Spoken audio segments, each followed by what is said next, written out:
All right, everybody. Welcome to Jon Ferrian Live. This is Jon Ferrian on this side of the camera. And on the other side of the camera, who do we have, Taven? We have Taven Woodie, and who's our special guest tonight, Taven? We have Fat Rat the Ferret. Fat Rat the Ferret is here with us live on Jon Ferrian Live. This has got to be a first, folks. The first time ever I've had a ferret on there, and a ferret that kind of officially doesn't have a name. It's called Fat Rat the Ferret. So hold it up one more time. We got a few more viewers coming in, Taven. Let's get a good close up look. So, everybody, we got Fat Rat the Ferret and her mom. Let's call you her mom, right? Taven Woodie from Woodies Racing Team. And we have a special request of everybody who's coming in tonight to watch us. So don't let the rat bite your finger off, right? So we've got Fat Rat the Ferret here, guys. Like I asked, I was sitting here talking to Taven before the show started, and I says, "Hey Taven, is that a ferret?" Like literally, this ferret just kind of came up out of nowhere when we were sitting here talking, and she goes like, "Yeah, this is my ferret. Check it out." And I go, "What's your ferret's name?" And she goes like, "What's the story? Tell us the story." So I have another ferret, Two and ferrets. I have two in total, and one of them sadly has a tumor, and so Yeah. she's like bald and skinny, and Okay. so one's skinny rat and one's fat rat. So So that's we like have basically how they got their Fat names. Rat and Skinny Rat. And so these poor Woody's ferrets need a name, everybody. And so your job right now, while you're watching live, is to come up with your best name for Fat Rat the Ferret. I don't know if we can top Fat Rat the Ferret, but we're going to give it a try. So right now in the comments, let us know where you're watching from, say hi, and give us a name for Fat Rat the Ferret. That is your job in the comments right now. I want to see some awesome names coming in. And if we pick a name that Taven likes, she may actually officially name her ferret after the name that you guys put out there in the comments. So we'll give it a shot. But I kind of like Fat Rat, so we'll give this a shot. So, That works. Taven, while people are dropping in Fat Rat the Ferret names, I'm actually going to pop up the Sharon Wynn picture here quick and let everybody know. So, you guys all know I'm wearing the Woodies Racing shirt. I've got the Woodies Racing hat on. You guys know this is one of our show sponsors. So, Taven here from Woodies Racing is one of the racers. It's one of the kids of mom and dad, Paul and Kim Woodie, who own the race team. And they are our sponsor of our show tonight again. We've got a Woody's Racing t-shirt up for grabs along with some Idahoan potatoes. And all you have to do is watch tonight's show, share tonight's show, follow them on Instagram and on Facebook, and get out here and name Fat Rat the Ferret. So I want to hear what some of the names are coming in, guys. I'm not seeing names coming in yet. Let me drop the share and win contest now. But thank you so much for Woody's ongoingly sponsoring the show for a couple of years now. I think it's been over a year for sure. And Taven, I dropped it back down. People can see you again there. So show them one more time, Fat Rat the Ferret. We want to see if there's any names. Like, come on, guys. What do we got here? I'm not seeing any names yet. It's a People. girl It's a girl. just for Okay. wonders. It's a girl. So Podo and Kodo from Beastmaster. There you go. There's some ideas. Dim and Dimmer. Ooh, Dim and Dimmer, kind of like Dumb and Dumber from the TV show. That's Um, Caden and Theo. Caden and Theo. It's not a it's not a TV show. It's Caden and Theo. Okay, okay. So if you guys have an awesome name for Fat Rat the Ferret, that's awesome. But Taven, thanks for sharing your pet. You know, it's a ferret, right? And so I want to Yeah. sell it a rat now that you call it Fat Rat and stuff too. It's kind of funny. So we got Fritter is one name, Dim and Dimmer. How's it going? People are saying hi. So, all right, let's officially get into this, Taven. Give us a little quick rundown of, who you are, where you live, a little bit about the race team, and then we'll kind of get this officially kicked off. So I'm Taven Woodie. I am 17 years old and I live in Malacca, Minnesota. I'm sorry, I almost said Wyoming, but I'm from Malacca, Minnesota. I've been living here for about 6 years now, and I race professional snowcross on the ice stock circuit. Yeah, there's a little bit of And story about the Wyoming part of it, right? You guys used to split your residency between Wyoming and Minnesota. More in Minnesota now, though, or pretty much full time in Minnesota. yeah, pretty much full time. Like we go back every once in a while, but that's more to just visit family than anything. But we're basically permanently in Minnesota now, so that's pretty cool. That's awesome. And it's pretty cool. I mean, we didn't know each other back in the day when I was living in Minnesota, but when I moved to Washington 8 years ago, I moved from Zimmerman, Minnesota, which is just down the road from where you guys are at. And you guys are in Isani area, right? It's north, North. more. Oh, So we're Malacca area. Okay, like Malacca Malacca, specifically. so like Princeton. So Princeton area. like Okay. Princeton. Princeton is where like our race shop is based out of, but Yep. we live in Malacca. Just up the road. We were almost neighbors and we didn't even know it at the time. So. Yep. Awesome, awesome. Well, I appreciate you being on here. And again, for those who may recognize you, you've been on the show before. We've had you, your brother Caden on, Theo, your race teammate, was on, I think, the last episode we did. And then way back when, I think we had you and your brother on at one point in time, right? And then Mhm. you guys were on individually, if I remember right. Actually, you came on first. And I think those old original first videos, like you could probably remember this, is who had the most views? Was it you or your brother? I'm trying to remember. Like, is it a little competition going on there or no? I don't know for sure. I think it was me, but I'm not like putting him down. But I'm I think I teasing. was like your I think I was like your 15th, like in between your 15th to 30th guest on here. So that was Yeah, pretty cool. it So was back in the first year. yeah, so it was like it's crazy to see how much you've grown and like how big you've made this. So congratulations too. It's really awesome. Well, I appreciate it. And I'll say vice versa for you and the team. I mean, if it's been 2+ years now, you went from what, probably 14 years old on your first episode with me, maybe 15, if we maybe, all the way to now being 17 years old in your senior year of high school now, wrapping up that, and, attempting to be a full time racer at the same time. But that's part of our story tonight. We're going to get into. You had a little curveball thrown at you, early in the season this year, but let's go into that a little bit. So let me just kind of double check my notes here. So we got Fat Rat. Is he still down there biting at your heels? Sure. She's just sitting over there lounging, Probably waiting for a new name to come in, or a new name. probably. All right. So we have, this season, right? So the first races started roughly December or January. When were the kind of the beginning of the season? When did that start for you guys? Yeah, so usually it started Thanksgiving weekend in Duluth, Minnesota That's at right. Spear Mountain. But because of last year, we had like a really bad snowstorm, and I think we got like 4 feet overnight. So they Yeah. didn't really have the funds to do it this year, and we weren't able to go back. So we put it off until the 1st of January to like it was like the first actual weekend of January, Okay. and that was in Elk River, Minnesota. Okay. And so back in, the fall into the first of the year, the season was coming. Last year's race season got cut short because of COVID-19 and they pretty much ended the season early. Pretty disappointing. I remember we covered that in the last time you guys were on. And so as you guys are going into the season, man, what was going on with kind of, was there availability to have fans at the races? Was there not? I know there's still all kinds of things going on back and forth because of COVID restrictions that were going on. So, Yeah, so at the beginning of the season at Elk River, we were not able to have fans. I think they gave out like 100 tickets, but that was more for like teams and okay. like family members of the teams to come with. And so it was really like dull because there wasn't spectators, but you had like your few that probably like snuck in because there was a lot more than 100 there. Yeah. But we all had a blast though. It was a super super fun weekend, and then we went to Iowa right after that. Okay. Very cool. And so, it's got to be a completely different experience, having minimal to no fans there versus the tradition. I mean, I would think that, especially racing, you get your energy, I'm sure, from the fans and cheering you on and interacting with the fans and doing autographs with the kids and all those kind of things, right?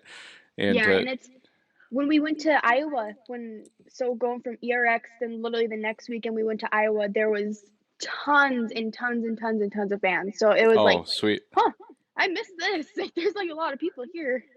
Yeah. Well, and it's state by state. That's the crazy part too. Is like every time you guys went around to a different state, it was a different experience, right? Going from Minnesota to Iowa, and then I think the race team ended up in South Dakota at one point too, if I remember right, and all of Hmm. that. But so kind of an odd season going into it. Kind of in your mind for you personally going into this season, what goals had you set for yourself for this season? Were you looking for the points championship? Were you trying to be on the podium, top three at the end of the season? Like, what was your ultimate goal going into the season, and what was your mindset of how you're going to tackle it? So going into the season, it was winning the championship. I was bound and determined It's awesome. to win the championship and be right on Megan and Maline's heels. And I did that at the first couple races. And I felt so good. And it just like I had an unfortunate incident, which honestly could have been prevented, but it was just a freak accident that it was like, well, what do we do now? It wasn't that so much that it could have been prevented. It was just like Yeah. it was just like, oh, like it actually happened. Like you really don't, because I wear awesome knee braces and I ended up tearing my ACL second race in, and so it Wow. was just like I landed perfectly over the tabletop in Iowa on Saturday night, and my knee Yeah. popped, Oh and wow. so I knew right away. And so that was first race of the season, second race of the season. When did that happen? That that was the second race of the season in Iowa. During the final on Saturday night, we were 2 laps in, and I was right on second place, and I landed the tabletop right as soon as we completed the second lap, Okay. and my knee popped, and I landed Wow. perfectly. I didn't even land in a hole. I didn't land straight legged. It popped, and I was like, okay, like it just probably was like just something weird, and then the next jump it popped again, and it popped the rest of the race, and it was 6 laps to go after because we ran an 8 lap race, and I ended up finishing third, Holy but smokes. I knew right away that I tore it. Like I was like kind of optimistic that I didn't because I went and picked up my mechanic and I told him I said I tore my ACL because that whole entire race I was sitting down after I did it. The whole entire race I was sitting down and I was like not riding like myself. So my dad kind of knew like something was up, like something's wrong here Yeah. because I let second place get way far ahead of me instead Okay. of like being right on her like I normally am. Yeah. And it was just I told my mechanic and he radioed up and he's like Taven thinks that she tore ACL. So when I got off my sled to go up to the podium, I couldn't hardly walk. So I'd have the FXR Mobile Medical Crew. These guys are awesome people. They've helped Caden with a lot of his injuries, and me when I got my stitches in New York, and this now they helped me off the track, and then I also had one of the Snocross crew members carry me across the track into the side by side to get me to the mobile medical trailer. And she's like, the orthopedic surgeon that they had at the time, Emily, Dr. Emily, she more thought that it was like a PCL or MCL when she like first felt my knee Yeah. because there was Hmm. zero like bruising. And so she's like, I think it's just either a hyperextension or an MCL or PCL. So it's one of those three. But when you go into your doctor, have them do a test, a Lockman test. And so I was like, oh okay. Well, when we went in, we called Monday, got an appointment for Tuesday. They like, we don't know if we have any openings. It's gonna probably be about 4 days to get your insurance's approval. Like, well, we What have a a race pain. next. Yeah, we're have a race next weekend, so we kind of need to know now. And they're like, okay, let's see what I can do. Well, a Yeah. half hour later, they go, we have an appointment at 12 o'clock if you want it here at this facility. And we're like, oh, okay, we'll take it. Yeah. Well, they're like, okay, we'll let you know in the next couple days about your results. Well, that night at like, I went with Kaden we went to the Mall of America. We walked around there and they called my parents at like 2:33 and they said that I tore my ACL and then I also took and I so your meniscus is like sits on your tibia and fibula like this. Okay. And so they flip it my meniscus flipped and flipped back over on itself. Wow. And so I was gonna finish out the rest of the season if it wasn't from a meniscus. So say if it was just my ACL, I would have taped it and finished out the rest of the season. But they're like, if you did race with your meniscus the way it was, all your cartilage in your knee would have been gone. Wow. So we're like, yeah, we don't want to do that. So we actually got in for surgery at 8 o'clock on Friday morning that same week. Wow. Yeah, so it was crazy how everything happened so fast. And it was honestly, I've been racing snowcross for 12 years this year, and I've Yeah. never been hurt before.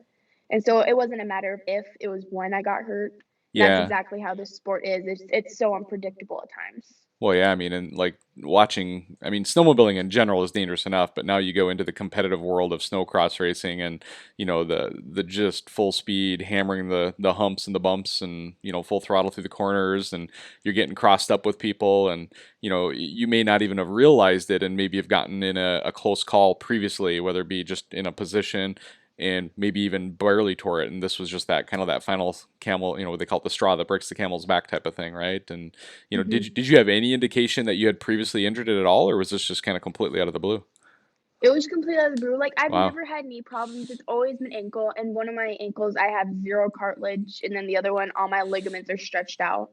And so I've always had ankle problems, but I've never had knee problems before. So it was just kind of like, what? Like, okay, my knee braces were done up really tight. They were Yeah. actually brand new, but it was just like I must have just landed that one time that wrong way. But I love my sponsor so much. I wear Mobius knee braces, and Yeah.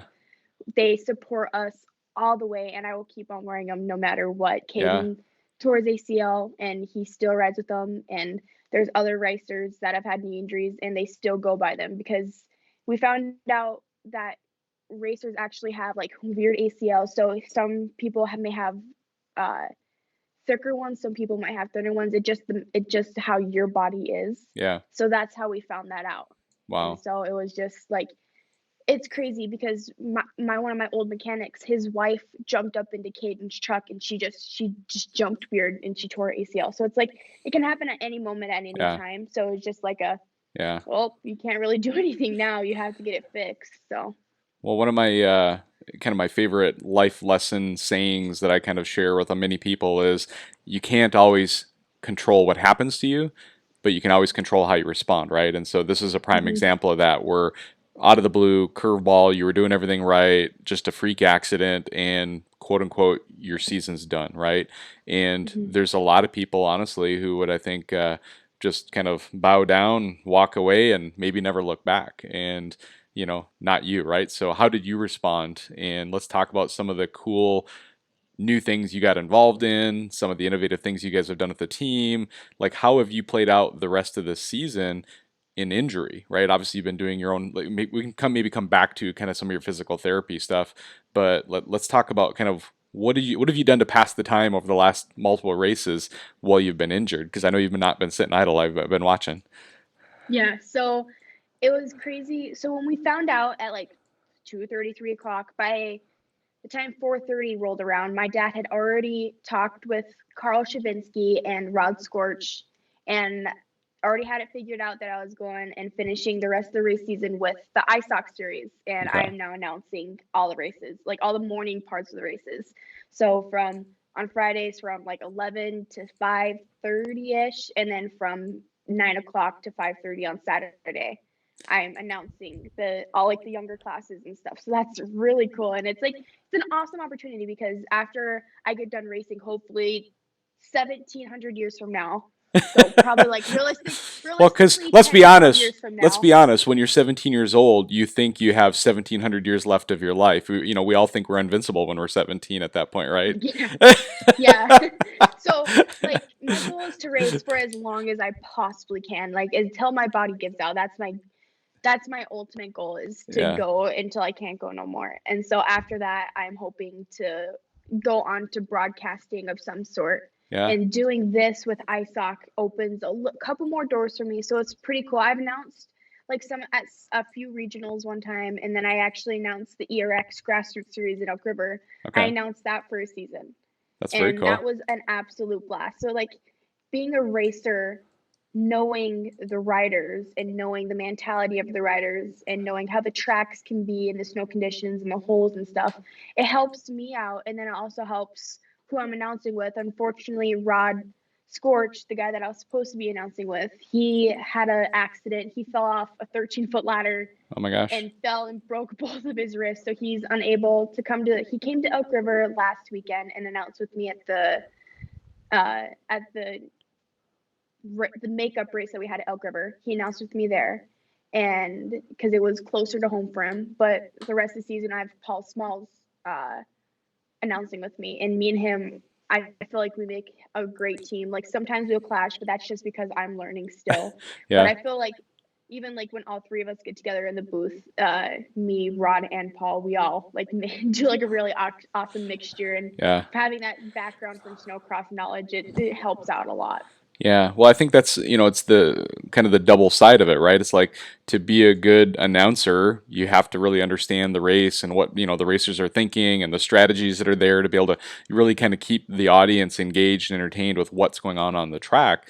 And then at the same time, to be a racer and now to be announcing, it goes both ways that way. And I would imagine, tell me if this is true or not, is I would imagine that you probably have had an opportunity to build relationships with racers that maybe you've never been super close to in the past. But I would imagine, especially the ladies racing team, you guys probably all knew each other pretty well already.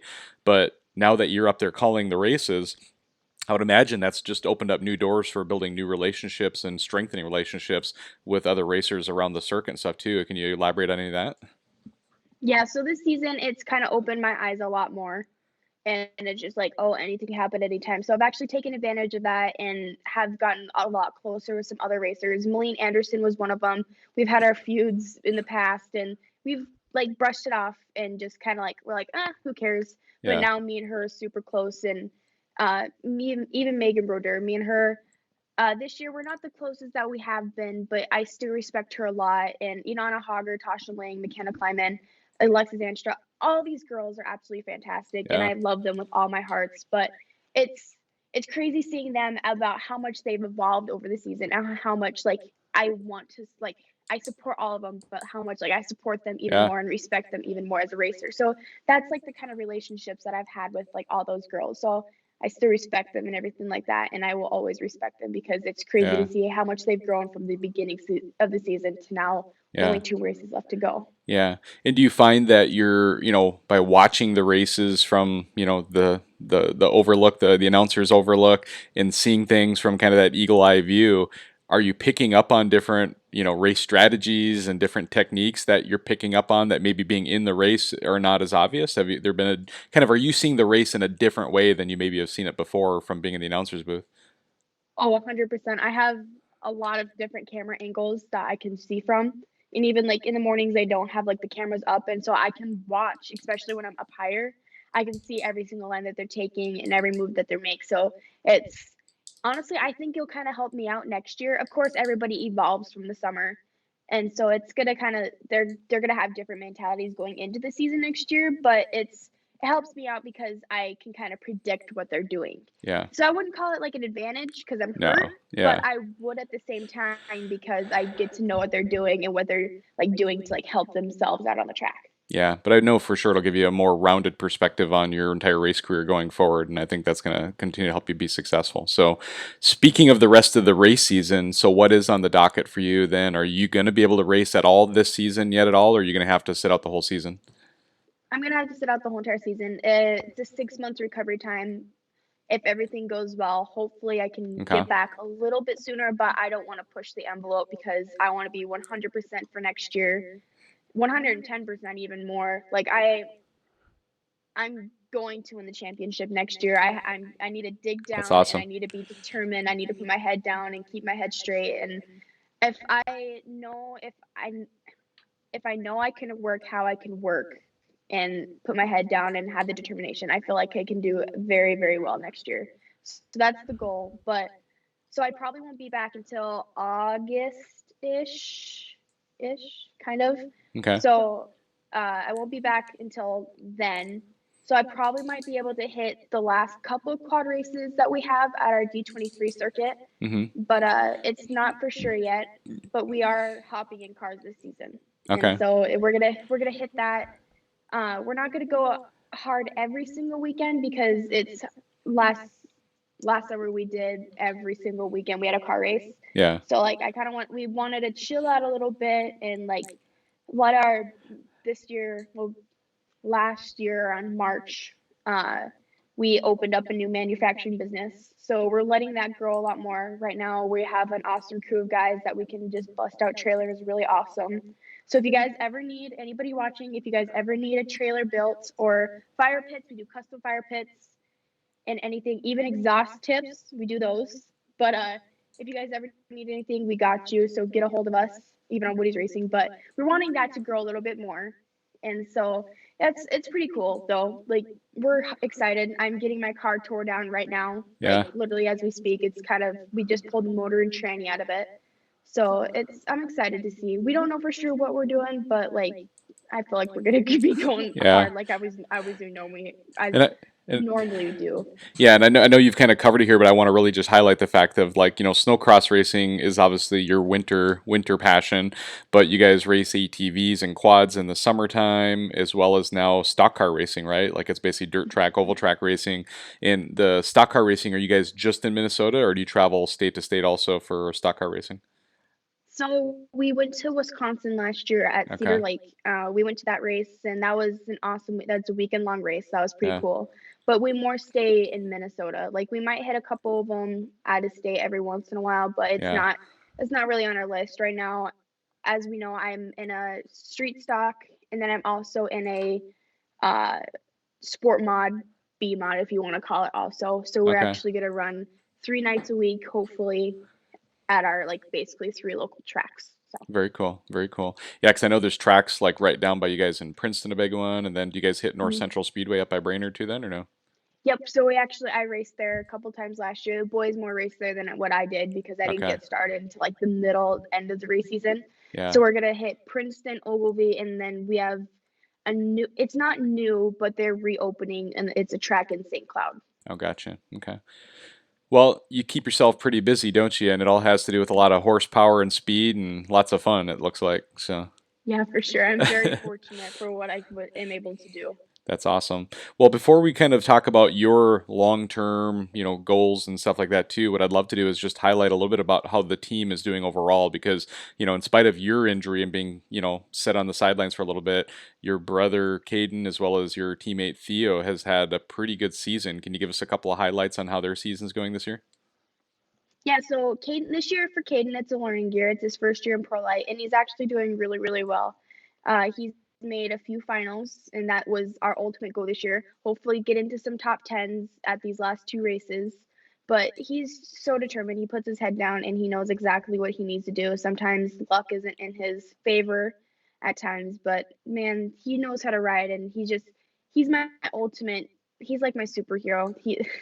The kid has been through a lot, and so it's really awesome to see how much he's grown for like this year. He's learned so much, and he's gotten just faster over.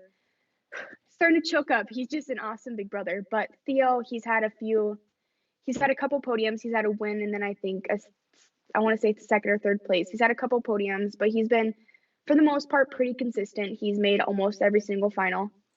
I think every single final. Yeah, every single final, and it's just he's teaching Caden a lot. Caden's picking up from his speed and then also picking up a little bit of his style and like tips Yeah. that Theo has for him.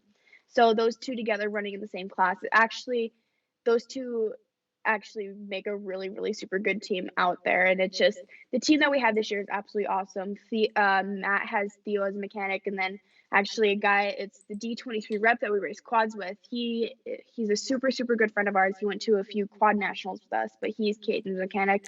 We have Ryan Duncan back, and then we also have Max Fierick back as our photographer. He was our photographer a few years ago.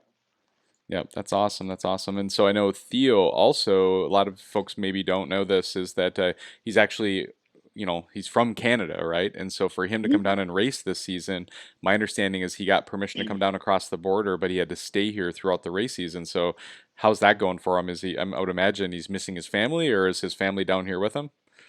No, so Theo's down here. He's actually living the room right above me. That's awesome. I've gained a new big brother. That's awesome. Man, is that kid. He has some energy. Wow, I love him to death though. He's an awesome teammate, and I wouldn't trade him for the world. But he's pretty cool. Yeah, but he hasn't seen his family since the 27th of December is when he Yeah. flew down here. And so he hasn't seen them since then, but I'm almost positive his dad and his mechanic from up there are coming down here. I think they're going to be down here for this weekend. I'm almost positive. So they might be flying in sometime this week. So it's going to be awesome to like see them, say hi to That's awesome. Mark and say hi to Richard and stuff like that. So I'm pretty excited because I definitely know that Theo's homesick and he's definitely missing his family. Yeah. But it's just a couple more races left, so I mean, he can go home pretty soon, though. That's awesome. Well, good for him and good for your brother. It sounds like the team's going well, and your mom and dad have been, following all of you guys on social media. It's like I feel, to some degree, I feel like I'm part of you guys' family too, because we keep an eye on each other, and I'm always chatting back and forth with your mom, back and forth on different things, and life's grand there. So let's talk a little bit about the rest of this season then for Theo and Caden. Is how many races are left? We're down to like the last one or two races. So what is it? Yep, so 2 races. So unfortunately, so ERX last weekend was supposed to be in Shakopee, Okay. down more towards the cities, but it was more of an inside. It was like that's where it basically was. It was more of an inside seating area. So uh, there wouldn't have been as many spectators as that we hoped for. So we had it back at ERX, and the track was awesome. This weekend, it was supposed to be in Canonsburg, Michigan. Okay. And so they had to cancel that one because of Michigan's restrictions. And so we Wow. moved it to Eagle River. And then the one that was supposed to be in sorry, no, this weekend was supposed to be in Lake Geneva. They switched the races around this year. So this coming weekend was supposed to be in Lake Geneva, which is usually our finale, but they have it as the second to last race. So it was supposed to Okay. be Eagle River. Oh, there's a lot to Also remember there. be Like they keep moving it around, so I wouldn't be able to keep track of it either. Honestly, it's all yeah, over the so place. yeah, so okay, so it was supposed to be Lake Geneva and then Michigan, but they decided to have it in uh, Wisconsin, which is in Eagle River, and then they changed the one from Michigan to Eagle River again. So we have two back-to-back races in Eagle River. So we're just going to be parked there for the week, and we're just going to head home. And then Pete Schultz, one of our other photographers, he's going to be checking on the trailer. We're going to probably have him check on the trailer every once in a while, a couple Okay. times a week. Okay. Sounds good. Wow. I mean, I know we've already chatted a little bit about kind of your long-term vision, like you want to race forever, but do you have any kind of like near-term goals for next season specifically that you want to highlight that you haven't already talked about? I know you want to get to the top of the podium, but what's your vision for how you're going to get there? Like, what's it going to take? It's definitely going to take a lot of training. I have an awesome physical therapist. Man, she is awesome. I work with Kelsey at Lift PT, and me and her make an awesome team. It takes me a while to like click with doctors or like physical therapists, chiropractors, stuff like that. And me and her clicked right on the first appointment. So it was like, okay, we're good. And she's had me. I'm bounced back so far. Around week 3, week 4, I already had complete full range of motion back, and now Nice. it's effortless whenever I work on my range of motion. For right now, we're working on balance Okay. and strength is a big part. So my goal for this, like the short term for next season and like throughout the summer, is to get my strength back, slim down a little bit more, hopefully grow a couple more inches because right now my 5'2" self is not really doing the job. So need to put myself in a stretcher just like on Charlie and the Chocolate Factory. I need to put myself in a Laffy Taffy stretcher. So probably need to do that and make myself grow a couple more inches. That's the goal though, is to just work out and work super super hard for next season. Go to take the gym take every single day a week. take what God's given you and just make the most of it. Don't wish for more. Yeah, I So this is actually a funny thing. So last year, I we decided to make the decision to put running board risers on my sled. Okay. So I have 1.5-inch running board risers. We cut my seat down 1.5 inches and shaved it in 1.5 inches. And then I actually, instead of like the stock handlebar risers that everybody runs, I actually have 1-inch handlebar risers instead of 2-inch. There you go. There you And go. so we basically like made the sled shorter for me. And so it works well. I can't really That's complain about that. that's awesome. So your mom dropped in a little jab at you here. I'm gonna ask you, is this one of your nicknames around the race trailer? Stubby Woody? Yeah, so Stubby is my nickname. I've had it since I was like 3 or 4 years old. I'm the youngest one and the shortest one in my family, so that's how like that came along. So like when I'd like walk into the race trailer, Kaden like, "Hey Stub, grab me a water," or Dad would be like, "Stubby, grab me this," and stuff like that. So it's like kind of funny because the mechanics have kind of picked up on it too, because That's awesome. it's more That's like a awesome. family name, but now like the Well, race team picks up on it. just keep reminding them that the best things come in the smallest packages, right? Yeah, and fun size like that. They Yeah. should. Hey, God creates us to be our best selves, and it just took me not as long as others because I'm just so short. Awesome. Didn't take me Awesome. as long to grow like as much as others. Very awesome. Awesome. Well, you know what? I think we've covered most of the things that we wanted to talk about. And I know one thing we definitely need to do before we're done, but is we probably need to give some shout outs, some thank yous, sponsors out, including Woodies Racing, but outside of them as well too. You guys got some sponsors that take good care of you guys. But before we go down the thank you list, is there anything else that we haven't covered that you want to work in? No, I think I'm good.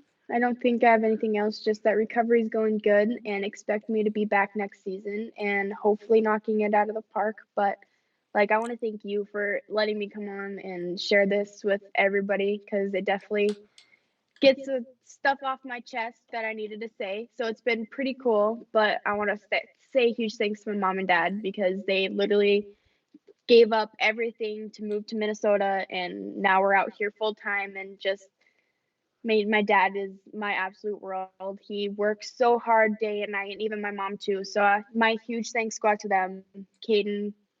Theo. There's so many people. Articat for one. They've been behind us for 12 years this year, and we're so committed to them, and we love them to death. Mike Coletti especially, Idahoan, FXR, Doug Russ. Can't thank them enough. And Milt, Diane.